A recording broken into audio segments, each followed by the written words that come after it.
Nakakamiss lang. Tapos inedit nyo rin yung yung nakasuot ako ng pang Navy. Nakakamiss lang. Lahat na dinamay nyo na. Si SU, Marrojas, ano ba? Manny Pacquiao. Lahat na pinagtatabay nyo na. That sounds caliber. Hi everyone! Laman po ngayon ng balita si Norman Inidoro.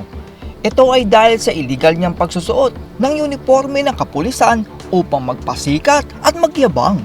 Sa video na ito ay panoorin natin ang nalalapit na kasong kakaharapin ni Norman Inidoro sa ating kapulisan. Panoorin natin ang video na ito. Nagsimula ang video sa pagyayabang ni Norman Inidoro na nakasuot siya ng police uniform at mukha pang general ang kanyang suot. Nakakamiss lang. Sinut ko sa bahay. Ay, nakakamiss lang. Makikita po natin sa video na iyon na si Norman Inidoro ay nakasuot ng uniforme ng pulis at mukhang general pa. Si Norman Inidoro po ay hindi isang Marcos at lalong hindi siya isang pulis. At ang matindi po nito ay general uniform pa yata ang suot ni Norman Inidoro. Isa po yung matinding ebidensya ng pagpapanggap ni Norman Inidoro. Nakarating ang pagpapanggap na ito ni Norman Inidoro sa kapulisan at posibleng kasuhan itong si Norman Inidoro dahil sa illegal na pagsusuot ng uniforme ng pulis. So, ngayon naman po na lumabas kahapon sa isa pong vlogger ang nagpalabas na isang picture ng isang individual na base po sa ating initial investigation ay isa rin pong kapwa na vlogger na nasusot po ng uniform. Ngayon po, base po sa initial investigation po ng Police Regional Office 2, pasok po kanina ang Regional Director ng Sir Tony Malalang. Guys, natin manitin na nag-report ng isang taong na naka-uniforme kung hindi ito pulis o miyembro ng Philippine National Police, eh walang pananagutan kung ang ulat niya ay totoo, maingat at walang paninirang layunin. Base po sa initial investigation na lumalabas na Regional Office 2, ang liability ay nasa nagsuot ng uniforme, hindi sa dahilan. Ang posibleng violation po niya ay ang Revised Penal Code Article 179. Ito po ay ang illegal use of uniforms and insignia. Pilit namang lumulusot si Norman Inidoro at sinabing edited daw ang picture. Yan lang ang kaya nyong gawin. Ang manira, ang kaya nyong gawin, mag-edit ng mga litrato. Ang dami nyo inedit eh. Patay yung Peña Blanca Municipal Station, inedit nyo na may malaking tarpaulin ako.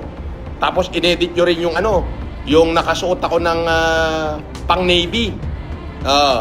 Pang Philippine Navy ba yun o pang PNP? Inedit nyo, itinabi nyo pa kay kay General Marallag. Di ba? Ang galing nyo, di ba? Di ba? Yun ang sinasabi ko sa inyo. Magaling kayo mag-edit. Ano pa? Pero isa itong video at makikita na hawak ni Norman Inidoro ang cellphone na may picture na naka-uniforme siya ng pulis. Nakakamiss lang. Sinut ko sa bahay. Ay, nakakamiss lang. Nakakamiss lang. Sinut ko sa bahay. Binaliwala naman ni Norman Inidoro ang kaso at wala daw siyang pakialam. Check mo page ng PNP, ikaw ang headline. So what the fuck? Ano pakialam ko? Wala naman akong kinalaman dyan. Gawa-gawa nyo yan. Di kayo mag-check. Tanga. Hindi ako interesado. Kung may kaso ko, darating ang abogado ko. Finish. Hindi ako pumapatol sa mga edited. Okay? Hindi ako pumapatol. Okay? Itinanggi naman ni Norman Inidoro na nagsuot siya ng uniforme ng pulis at nagalit pa siya sa netizen. Dito, babasahin natin palipad. Tama na yung ingay mo. Check mo na lang post ng Napolcom. Visit ka, puro ka ingay. Ba't ako mag-check? Checkin mo ang mukha mo, tarantado. Ba't ako mag-check sa bagay na hindi ko ginawa? Bobo. Ang matindi pa nito ay yung isang mataas na general ay bantay bahay at tagadala lang daw ng damit ni Norman Enidoro. For information mo lang, yung regional director ngayon ng Region 2, si General Maralag, dating bantay bahay ko lang yan nung nakakulong ako. Sa shooting range sa Tagaytay, sniper ka pala. Shoutout, idol. Bihira lang, madalas ako sa Ilagan. Sa Ilagan, Isabela, o sa shooting range doon. Lalo na nung ang nagbabantay doon is yung bata ko, si Christian. Yun. At for information mo lang, yung regional director ngayon ng Region 2, si General Maralag, dating bantay bahay ko lang yan nung nakakulong ako. Siya yung bantay bahay ko, yung tigadala ko ng damit nung nasa kulungan ako. Mabuting tao rin naman yan. As in, masasabi kong bata ko talaga yan.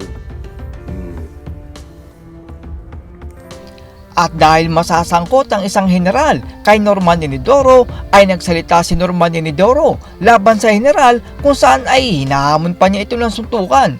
Ito ay upang hindi madamay ang general at iisipin ng lahat na kaaway ni Norman Enidoro ang general na iyon. Itong si Yulen Budol-Budol, o also known as a friend of Food Genius. Si Yulen Marcos Budol-Budol lang ang admin niyan. Budol-Budol yan, mag-iingat po kayo. Ngayon, meron tong nilabas na picture ko kuno. Picture ko kuno. Itinabi pa yung picture ko din do sa regional director ng Region 2, si General Maralag. Bakit nyo laging idinidikit ang pagmumukha ko dyan sa lintik na general na yan?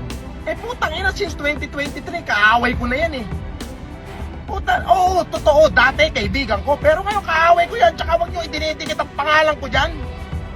Unang-una, wala akong pakialam dyan sa general na yan. Kalaban ko yan eh. Gusto mo, hamunin mo, suntukan kaming dalawa, pwede lang ako dyan. Huwag nyo idinidikit ang pangalan ko dyan dahil hindi ko kailangan ng polis. Para maging maayos ang buhay ko. Mga tratado to. Ikaw, Friends of Food Genius, ikaw Yulen Budol, umuwi ka lang ng Pilipinas, babalatan kita. Lahat na idinamay nyo na. Si SU, Marrojas, ano pa ba? Manny Pacquiao, lahat na pinagdadabay nyo na. Ngayon, idinidikit nyo yung pangalan ko dyan sa kay Tony, kay Maralag. Hindi ko naman kailangan yan. Actually, 2023 pala, kaaway ko na yan eh. Di ba? Huwag nyo ididikit ang pangalan ko dyan. Dahil ayoko mabahiran ng kapulisan yung pagkatao ko. Tatandaan mo yan. Kaaway ko na yan eh. 2023 pa lang eh. Tapos panayandikit nyo sa... Ilayo nyo yung pagmumukha niya sa pagmumukha ko. Okay? Mas pogi ako dyan. 2023, hindi na ho kami nag-uusap niyan. Pasko. Pasko, magkagalit kami yan. Kaya wag nyo ididikit ang pangalan ko dyan. At saka kung mag-e-edit kayo ng litrato, galingan nyo naman, bakit full-fledged colonel yung isang uniforme tapos yung isa general? Tanga! Food Genius, magsumbong ka kay Maralag, pagbuhuling ko pa kayong dalawa. At yan po ang padating na katapusan ni Norman Enidoro. Ayon po kasi sa Article 179 ng Revised Penal Code ng Pilipinas, ay mapaparusahan ang iligal na paggamit ng uniforme o insignia. Nagpapataw ito ng parusa na prison mayor sa pinakamataas na panahon nito sa sinumang publiko at hindi wastong magsuot o gumamit ng insignia, uniforme o pananamit na may kinalaman sa isang katungkulan na hindi nila hawak o isang klase ng mga tao na hindi nila kinabibilangan. Ayon sa aking pananaliksik, ay posibleng makulong si Norman Enidoro ng 1 month and 1 day hanggang 6 months. At yan po ang kinakaharap ni Norman Enidoro. Ang uniforme po ng pulis ay isang sagrado at hindi isang biro lamang. Dahil ang pagsusuot ng isang tao na hindi naman totoong pulis ay pwedeng abusuhin at gamitin sa kalokohan. Kaya hindi tayo pinapayagan na magsuot ng uniforme kung hindi naman talaga tayo totoong pulis. Kaya wag po nating gagayain si Norman Enidoro dahil paniguradong magiging kulaong tayo. That's all everyone. Salamat sa inyong panonood. This is Chuck and you're watching Biker Drone. That sounds caliber.